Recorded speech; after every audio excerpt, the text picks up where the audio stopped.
어느 신학자가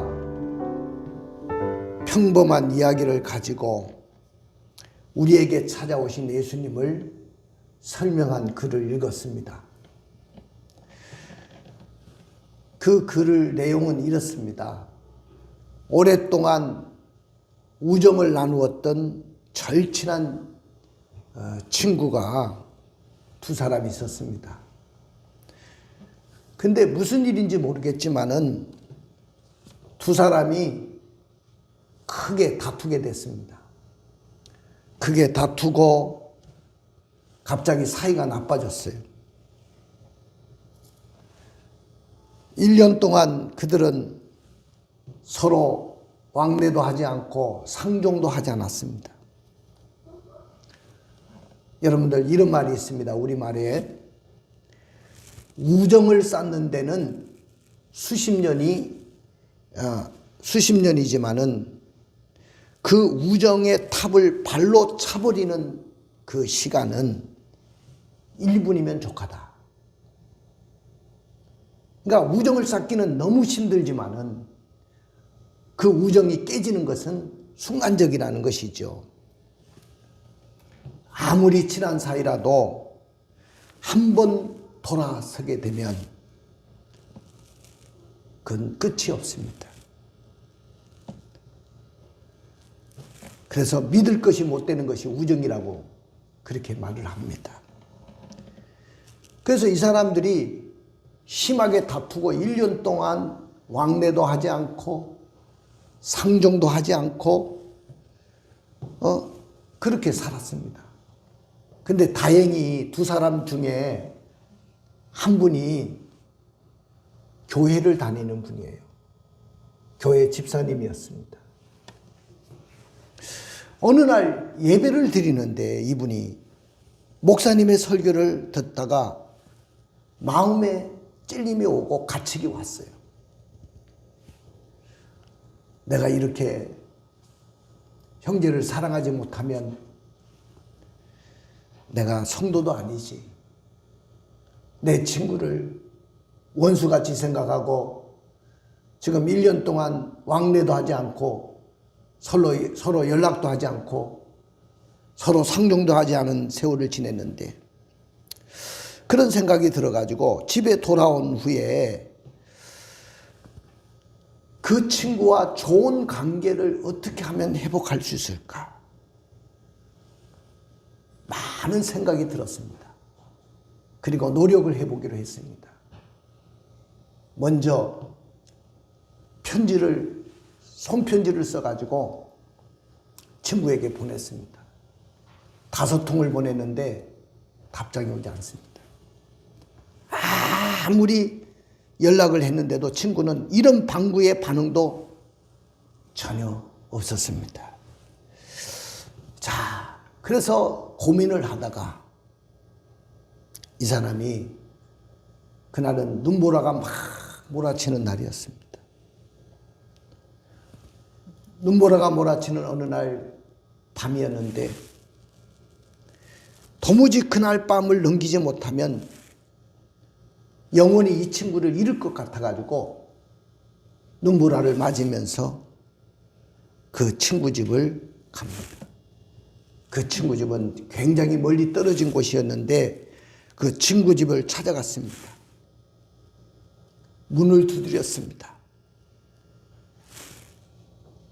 안에 있던 친구가 문을 열어보니까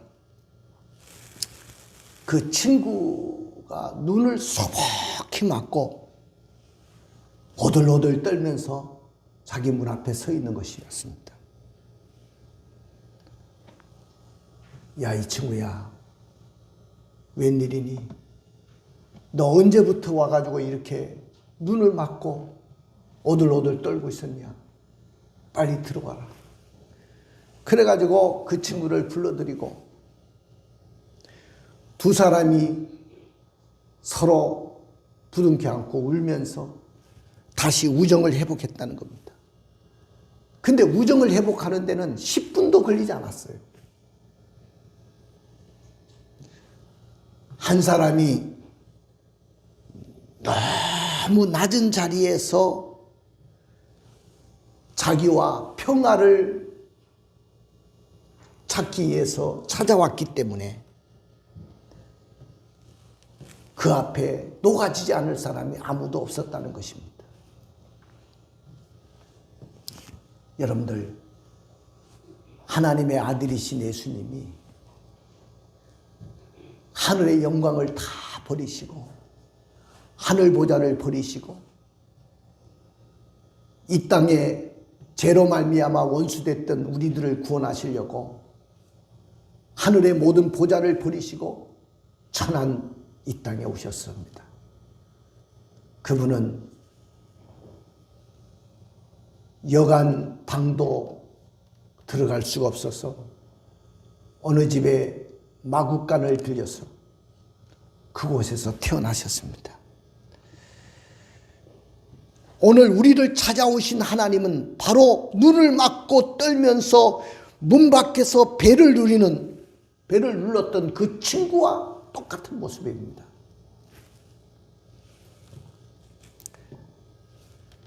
그러나 2000년 전에 태어나신 예수 그리스도가 이 땅에 오셨지만은 그 영광과 축복과 평화를 누리게 되었는가를 누가 다 설명할 수 있겠습니까? 야, 정말로 아기 예수가 이 땅에 오셨는데 그 아기 예수가 오신 그 사건을 우리의 입으로, 우리의 입술로 어떻게 다 표현할 수 있겠습니까? 근데 제가 교회를 처음 나와가지고 이 찬양에 완전히 제가 눈물을 흘리고 말았습니다.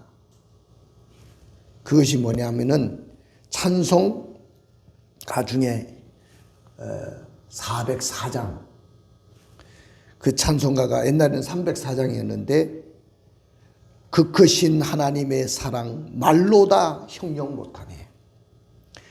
저 높고 높은 별을 넘어 이 낮고 낮은 땅 위에 재범한 영혼 구하려 그 아들 보내사 화목제물 삼으시고 재용서하셨네.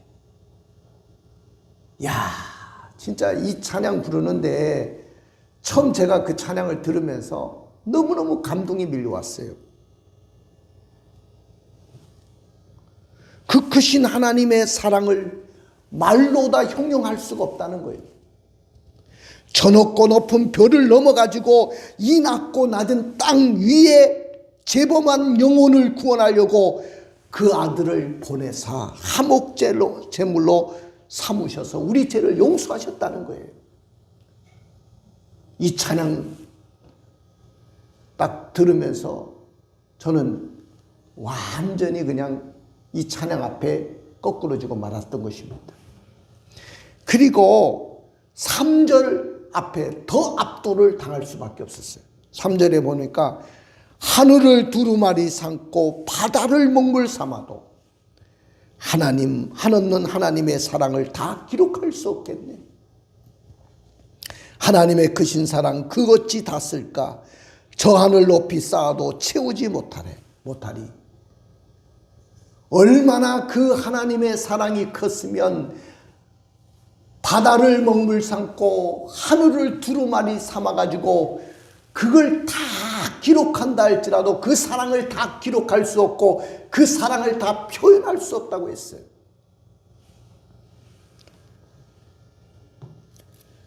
그럼에도 불구하고 어둠에 쌓여있는 이 세상 사람들은 하나님의 아들 그 예수님의 오심으로 인해 가지고 온 인류가 어떤 놀라운 축복과 은총을 입었는지 그걸 잘 모르고 있다는 거예요. 신문 한 모퉁이라도 아기 예수의 탄생을 축하하는 메시지를 기재하고 그걸 내보내는 사람 저는 하나도 못 봤습니다.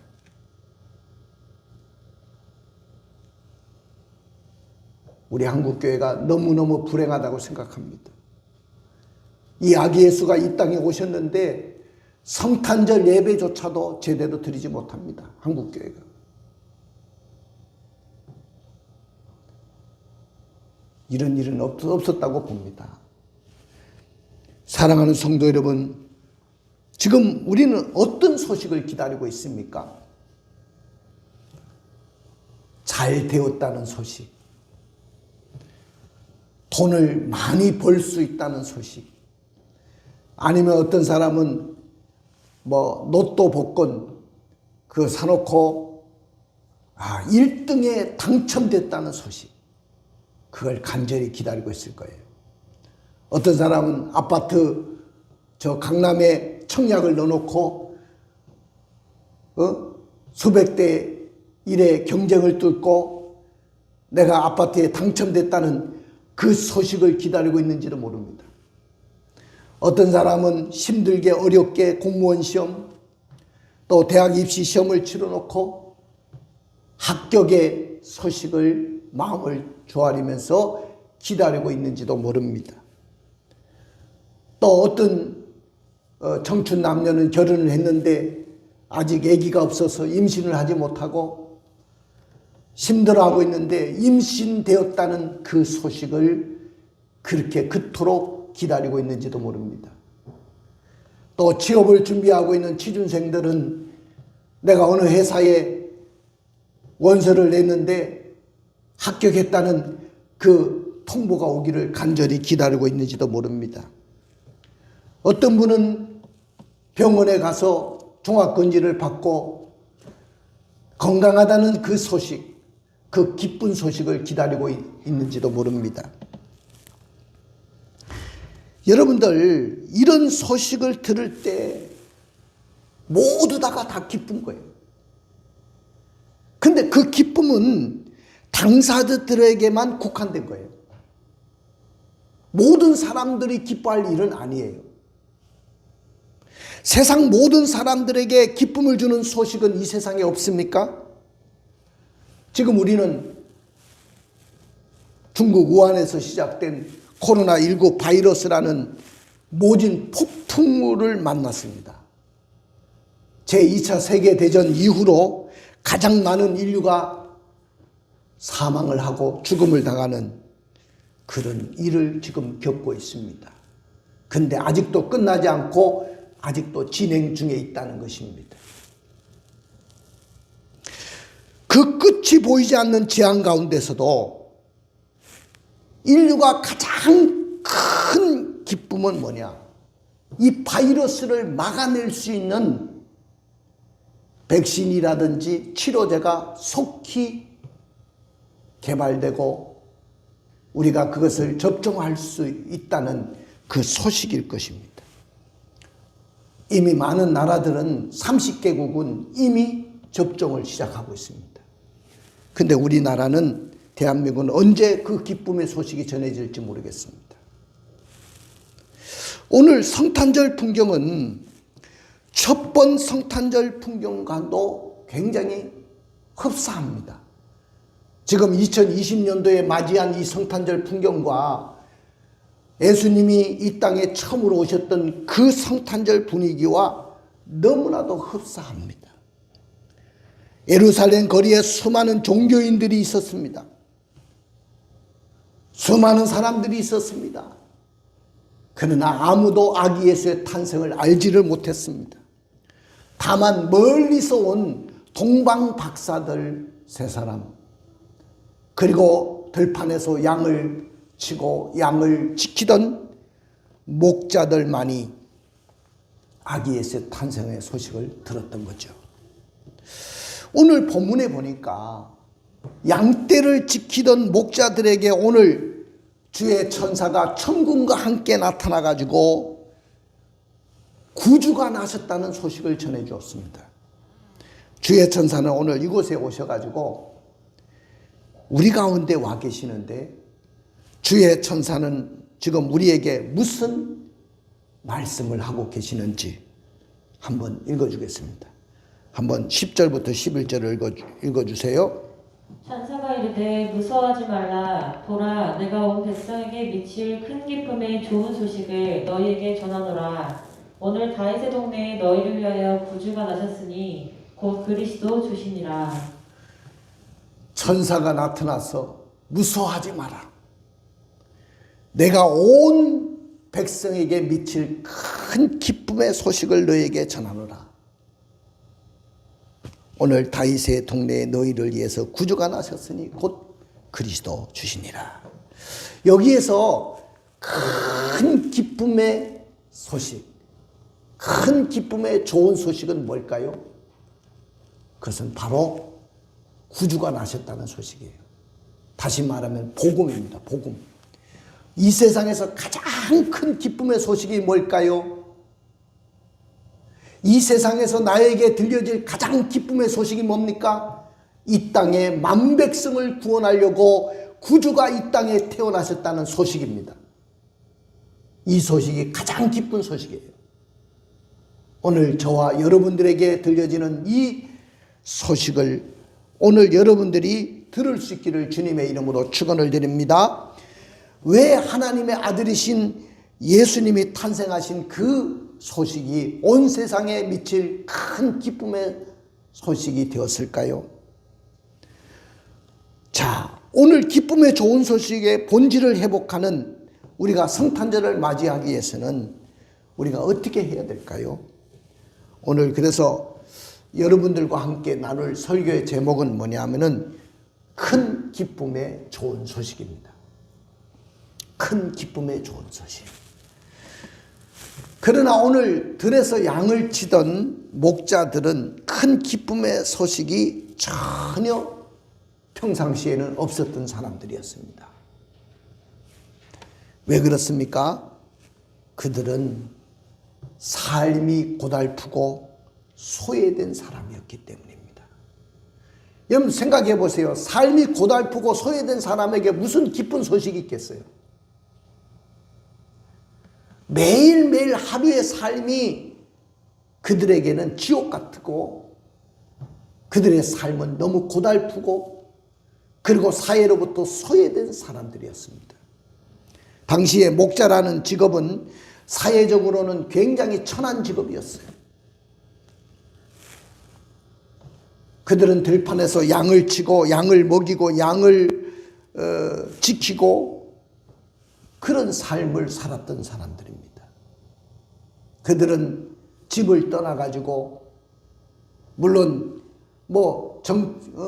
그들의 집이 일정한 것도 없습니다. 그냥 장막을 치고 양을 칠 수 있는 푸른 초장과 쉴만한 물가를 늘 찾아 나서고 그러면서 어디든지 발이 닿는 곳이 바로 그들의 장막을 칠 수 있는 그런 장소였습니다. 그러니까 사회적으로 별로 주목받지 못한 사람들이었어요. 하루하루 무겁고 고달픈 인생길을 살아가는 사람들이었습니다. 이미 그들에게는 꿈도 잃어버렸고 희망도 잃어버렸고 모든 것이 다 사라져버린 상태였습니다. 들판에서 양을 지키던 이 목자들의 삶의 무게가 여러분들 느껴집니까? 지금도 제가 그 중동 지방에 가보니까 베두인들이 양을 치는 모습을 흔히 볼 수가 있습니다. 그래서 카메라에 담아오기도 하고 그랬는데 지금도 그들의 삶은 너무너무 고달픈 거예요. 희망도 없고 꿈도 다 잃어버린 사람들이었습니다. 그런 사람들이 바로 오늘 목자들이었습니다. 자, 하루 종일 들판에서 있는 그들에게 무슨 큰 기쁨의 좋은 소식이 들렸겠습니까? 그런 소식을 접하기는 쉽지 않을 것입니다. 오늘을 살아가는 우리들은 어떻습니까? 우리의 삶도 지금 너무 팍팍하고 너무 고달픕니다. 세상에는 소외된 사람들이 너무 많습니다. 특권층을 가진 사람들은 반칙을 하고 정의를 외치면서도 다 거짓되고 잘못된 행동을 그렇게 하면서 돈을 벌고 그리고 떵떵거리면서 큰소리치면서 살고 있는데 아직도 많은 사람들은 소외된 가운데 저 달동네에 가면 쪽박촌에서 그냥 몸 하나 누울 수밖에 없는 그런 공간에서 살아가는 사람들이 얼마나 많은지 모릅니다. 춥고 배고프고 먹을 것도 없는데 더군다나 코로나까지 와가지고 급식을 공급받을 수 없는 그런 이 세상에 소외된 사람들이 얼마나 많습니까? 얼마나 고달프고 힘들게 살아가는 사람들이 많습니까? 자, 이런 사람들에게 무슨 큰 기쁨의 좋은 소식이 전해질 수 있겠습니까? 우리 서민들의 삶은 어떻습니까? 지금 코로나19 시대를 살아가면서 우리 소상공인들 또 자영업자들은 직격탄을 맞고 도산을 하고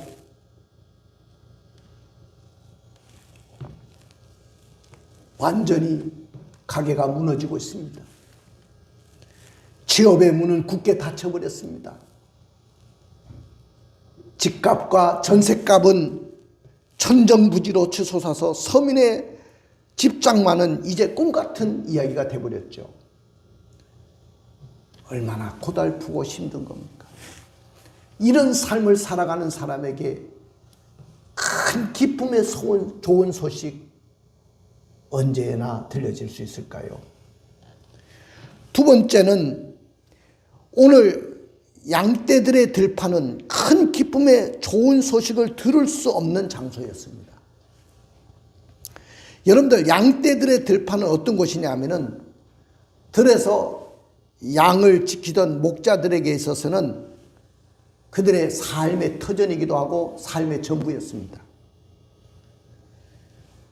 양떼들을 먹이고 치고 그들을 지켜내기 위해서는 목자들은 푸른 초장과 쉴만한 물가를 찾아 나가야 됩니다.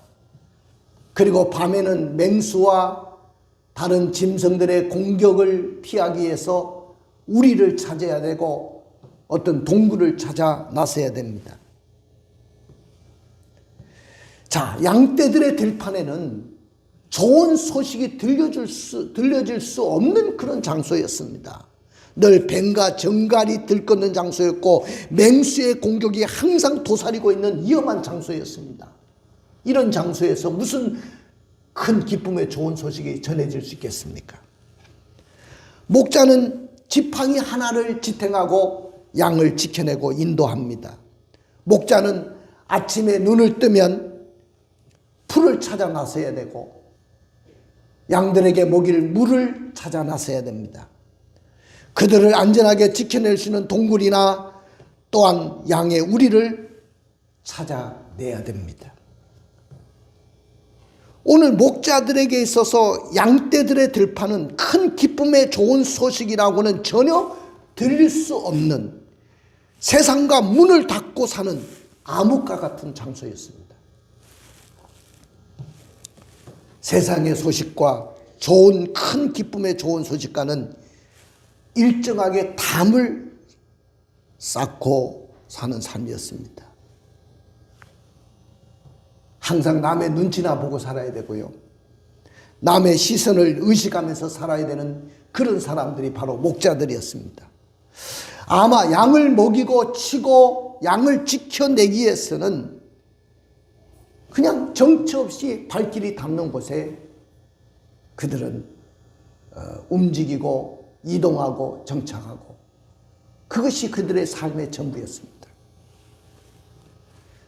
하나님, 들에서 양을 치는 우리 같은 사람들이 무슨 큰 기쁨의 좋은 소식이 있겠습니까? 고달프고 세상에서 소외되고 세상에서 그냥 아웃사이드에 살고 있는 우리들이 무슨 좋은 소식을 고대할 수 있겠습니까? 그냥 양들에게 먹일 수 있는 푸른 초장과 양들을 쉬게 할 수 있는 쉴만한 물가라도 찾았으면 좋겠습니다. 그러면서 오늘도 그들은 정처 없이 들판을 헤매고 다니고 있습니다.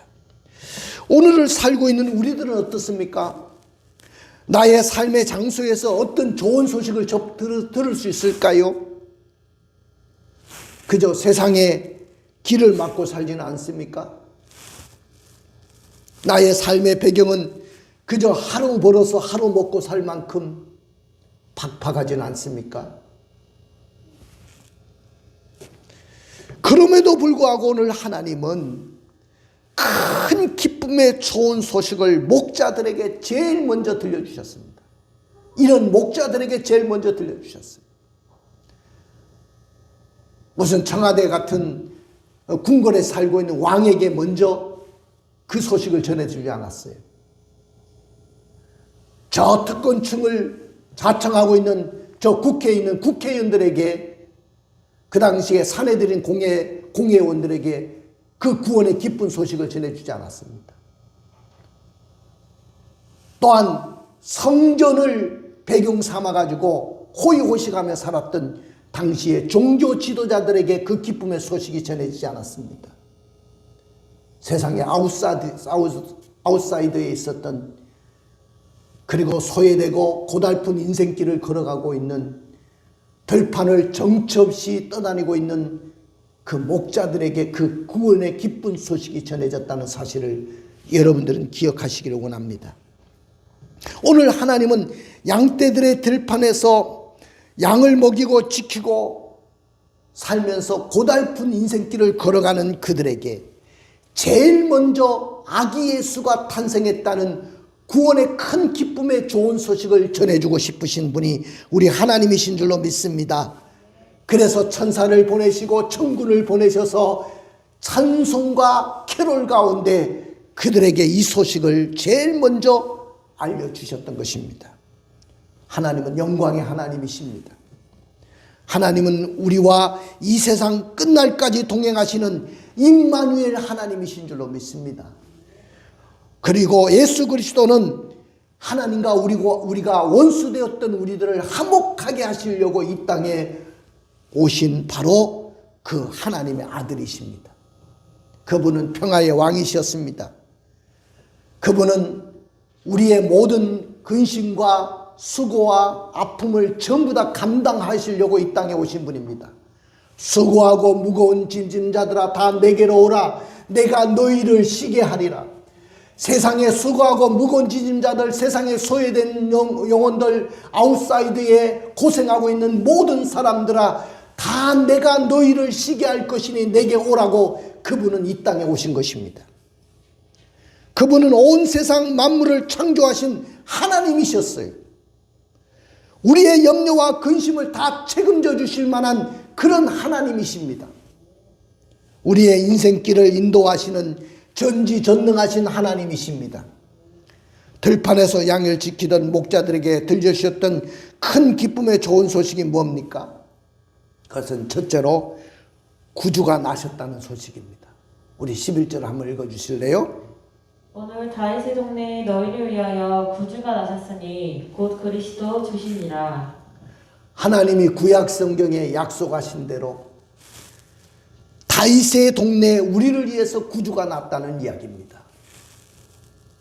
죄와 사망의 권세에서 건져주실 분이라는 것이죠.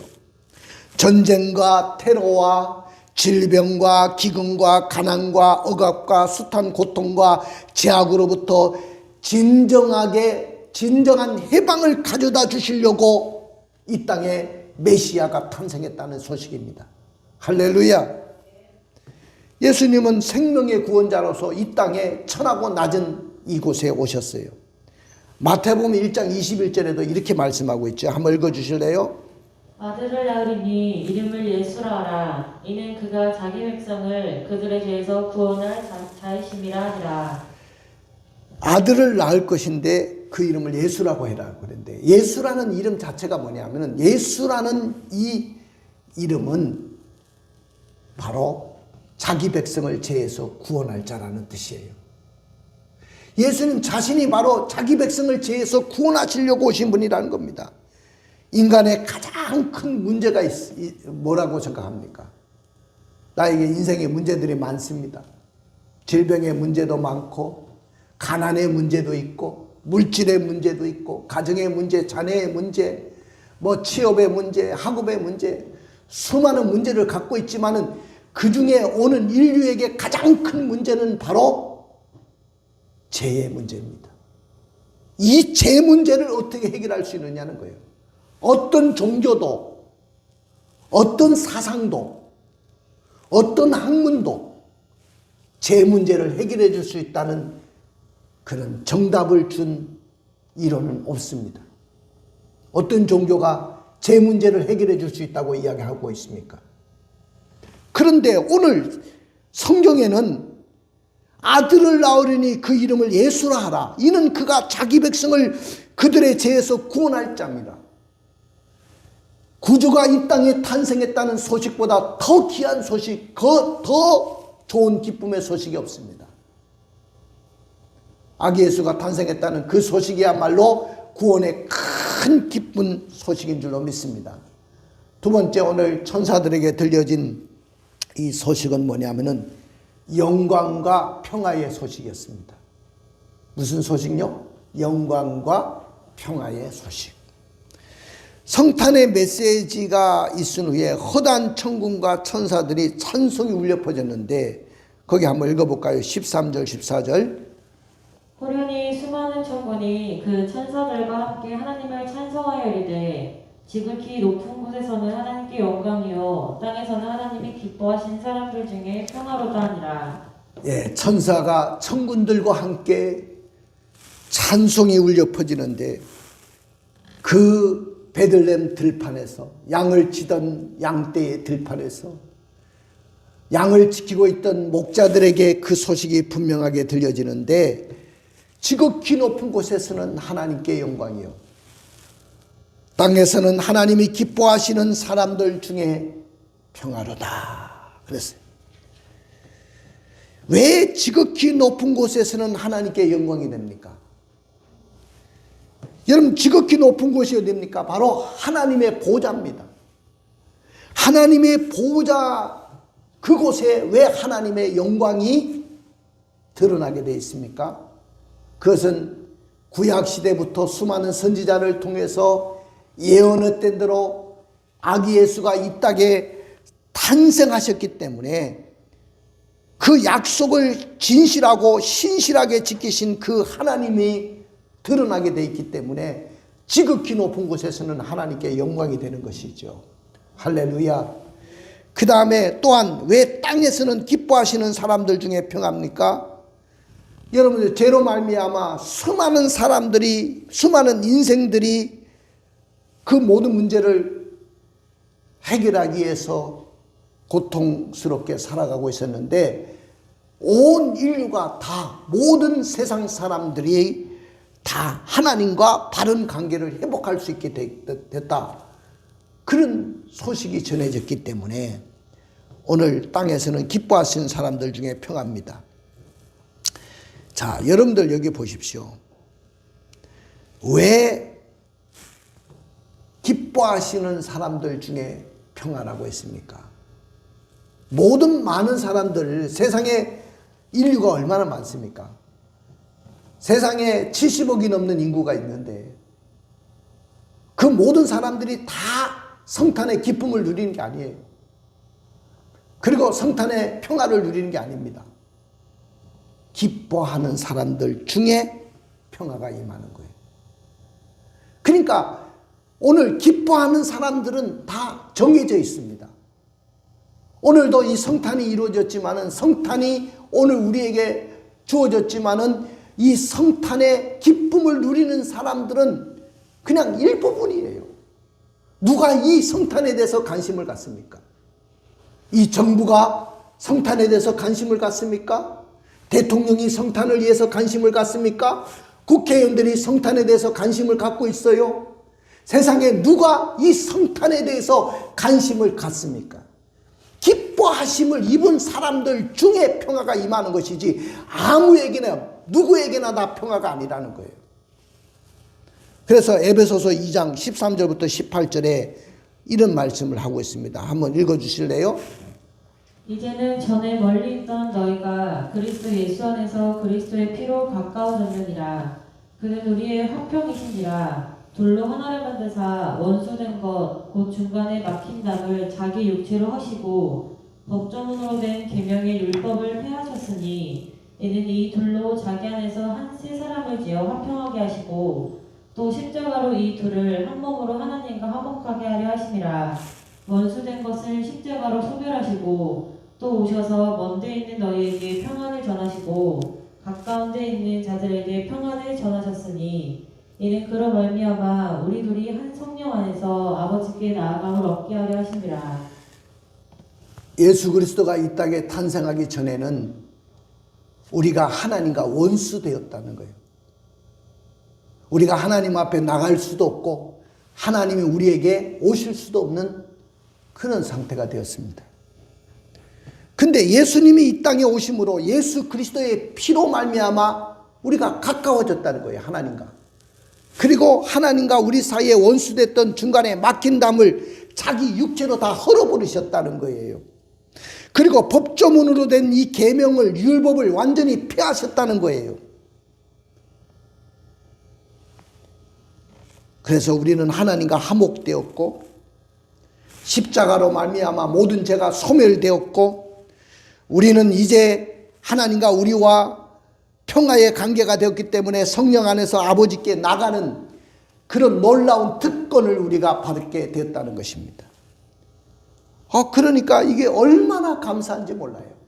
오늘 여러분들이 이곳에 이 현장 속에 예배를 드리기 위해서 이 자리에 나오신 모든 분들, 우리 모두가 얼마나 행복한 사람입니까? 왜 여러분들이 행복한 사람이고 왜 복의 사람입니까? 우리에게 평화를 주신 예수님 때문에 우리는 오늘 하나님 아버지를 찬양하면서 예배를 드리고 있는데 이 특권과 이 축복이 아무에게나 세상 모든 사람들, 이 지구상에 있는 70억에 넘는 모든 사람들에게 골고루 다 주어지는 그 은혜가 아니라는 거예요. 오늘 여기 성경을 다시 한번 보겠습니다. 14절 이하를 보십시오. 14절 이하 다시 한번 읽어보세요. 땅에서는 하나님이 기뻐하신 사람들 중에 평화로다 하니라. 보십시오. 땅에서는 기뻐하시는 사람들 중에 평화라는 거예요. 땅에서는 기뻐하심을 입은 사람들 중에 평화입니다. 우리 생각에는 하나님과 원수된 인간을 하나님과 다시 손잡고 회복하도록 하기 위해서 예수님이 오셨다고 한다면 70억이 넘는 모든 인류, 모든 사람들 빠짐없이, 하나도 빠짐없이 하나님과 평화하는 은혜의 길이 열릴 것 같은데 많은 사람들이 그 기쁨의 소식이 전해졌는데도 불구하고 그들은 아기 예수를 거부하고 그 예수님을 믿지 않고 주님 앞에 나오지 않습니다. 그들에게는 진정한 이 평화가 임할 수가 없는 거죠. 오늘 이 순간이라도 누구든지 아기 예수께 나와가지고 그 아기 예수를 믿음으로 자신들의 모든 죄가 용서받는 사람에게는 진정한 평화가 임하실 줄로 믿습니다. 그래서 바울이 로마서 8장 29절부터 31절에 얼마나 이 사실을 깨닫고 흥분하고 너무나도 황홀해서 소리친 말씀이 우리 마음에도 와닿게 됩니다. 한번 읽어볼까요? 로마서 8장 29절부터 31절. 하나님이 미리 하신 자들을 또한 그 아들의 형상을 본받게 하기 위하여 미리 정하셨으니 이는 그로 많은 형제들 중에서 맏아들이 되게 하려 하심이니라. 또 미리 정하신 그들을 또한 부르시고 부르신 그들을 또한 의롭다 하시고 의롭다 하신 그들을 또한 영화롭게 하셨느니라. 그런즉 이 일에 대하여 우리가 무슨 말하리요? 만일 하나님이 우리를 위하시면 누가 우리를 대적하리요? 하나님이 우리를 위하시면 누가 우리를 대적하겠느냐? 하나님이 우리를 받으셨고 하나님과 우리가 평화의 관계가 되었는데 누가 아니라고 말할 수 있겠느냐 그 말이죠. 누가 그 사실을 부인할 수 있겠느냐는 거죠. 그러면서 32절, 33절, 34절에 뭐라고 했는지 읽어볼까요? 자기 아들을 아끼지 아니하시고 우리 모든 사람을 위하여 내주시니가 어찌 그 아들과 함께 모든 것을 우리에게 주시지 아니하겠느냐. 누가 능히 하나님께서 택하신 자들을 고발하리요? 의롭다 하신 이는 하나님이시니 누가 정죄하리요? 죽으실 뿐 아니라 다시 살아나신 이는 그리스도 예수시니 그는 하나님 우편에 계신 자요 우리를 위하여 간구하는 자신이라. 자기의 아들 하나밖에 없는 아들도 우리를 위해서 아끼지 아니하시고 우리의 모든 사람을 위해서 내어주신 그 하나님이, 그 아버지가 어찌 그 아들과 함께 우리에게 모든 것을 주시지 않겠느냐. 할렐루야. 믿으십니까? 그리고 누가 능히 하나님께 택하신 자들을 고발할 수 있겠느냐? 이제는 절대 고발을 못한다. 너 죄인이다. 고발을 못한다는 거예요. 그전에는 마귀가 우리에게 와가지고 항상 야, 너 죄인 아니냐? 맨날 고발당하고 맨날 고발장을 남발하고 했지만은 이제는 내가 예수 믿고 나서 예수의 피로 속죄함 받은 이후부터는 마귀조차도 우리에게 마음대로 고발장을 낼 수가 없다는 것이죠. 너는 죄인이다. 너는 멸망받을 죄인이라고 고발할 수가 없다는 그런 이야기입니다. 우리 사랑하는 성도 여러분, 한번 따라해 봅시다. 성탄은 큰 기쁨의 좋은 소식입니다. 여러분들이 정말로 삶에 고달프고 소외된 사람들이지만은 그런 사람들에게도 들려진 소식이기 때문에 성탄은 큰 기쁨의 좋은 소식입니다. 양떼들의 들판은 큰 기쁨의 좋은 소식을 들을 수 없는 그런 장소고, 오늘날 우리들에게도 좋은 소식이 들을 수 없는 그런 환경이지만은 그럼에도 불구하고 성탄은 큰 기쁨의 좋은 소식입니다. 구주가 나셨다는 소식이기 때문에 성탄은 큰 기쁨의 좋은 소식입니다. 영광과 평화의 소식이기 때문에 성탄은 큰 기쁨의 좋은 소식이 되는 것입니다. 만약에 성탄이 온 세상에 전해질 큰 기쁨의 좋은 소식이 되지 못한다고 한다면 우리는 여전히 죄로 말미암아 하나님과 원수가 되어서 그저 이 세상에서 고생하고 고달프게 살다가 그저 영원한 지옥의 형벌을 받을 수밖에 없을 것입니다. 그러므로 성탄은 큰 기쁨의 좋은 소식인 줄로 믿습니다. 자, 이 소식을 들은 자에게는 흔들 자가 없고 정죄할 자가 없는 큰 복을 받습니다. 그리고 구원의 복을 누리게 될 것입니다. 영원한 천국의 주인공이 바로 여러분들이 될 것입니다. 가슴에 손을 얹어 보십시오. 눈을 감아 보십시다. 우리는 코로나19 재앙의 세월을 지내고 있어요. 너무 고달프고 너무 힘듭니다. 저도 너무 힘들어요. 근데 2020년도 성탄절이 이렇게 우리에게 다가왔고요. 이제 얼마 안 있으면 이 한 해도 저물어 갑니다. 어김없이 우리 생애에 또 성탄절을 맞이하게 됐어요. 아마 내년에도 성탄절이 다가올 거예요. 그 다음에도 오겠죠. 그런데 이 성탄절을 통해서 목자들이 들은 큰 기쁨의 소식을 들어야 됩니다. 구주가 나셨다는 소식, 영광과 평화의 소식을 여러분들이 들을 수 있기를 원합니다. 그러려면 결단해야 되겠죠. 성탄은 큰 기쁨의 좋은 소식을 들으려면 그 엄청난 사랑을 내가 거저 받았으니까 나도 역시 가만히 있을 수가 없어서 누구에게 다가가가지고 이 사랑을 나눠줄 수 있어야 됩니다. 그리고 구원의 큰 기쁨의 좋은 소식을 듣고 우리 주변에 아직도 복음을 듣지 못한 내가 거래하는 거래처 사람들, 나의 고객들, 나의 가족들, 나의 친구들, 나의 지인들, 직장 동료들, 회사 거래처 사람들, 그들에게 기쁘다 구주 오셨다고 복음을 전해줄 수 있는 여러분들이 되시기를 원합니다. 할렐루야.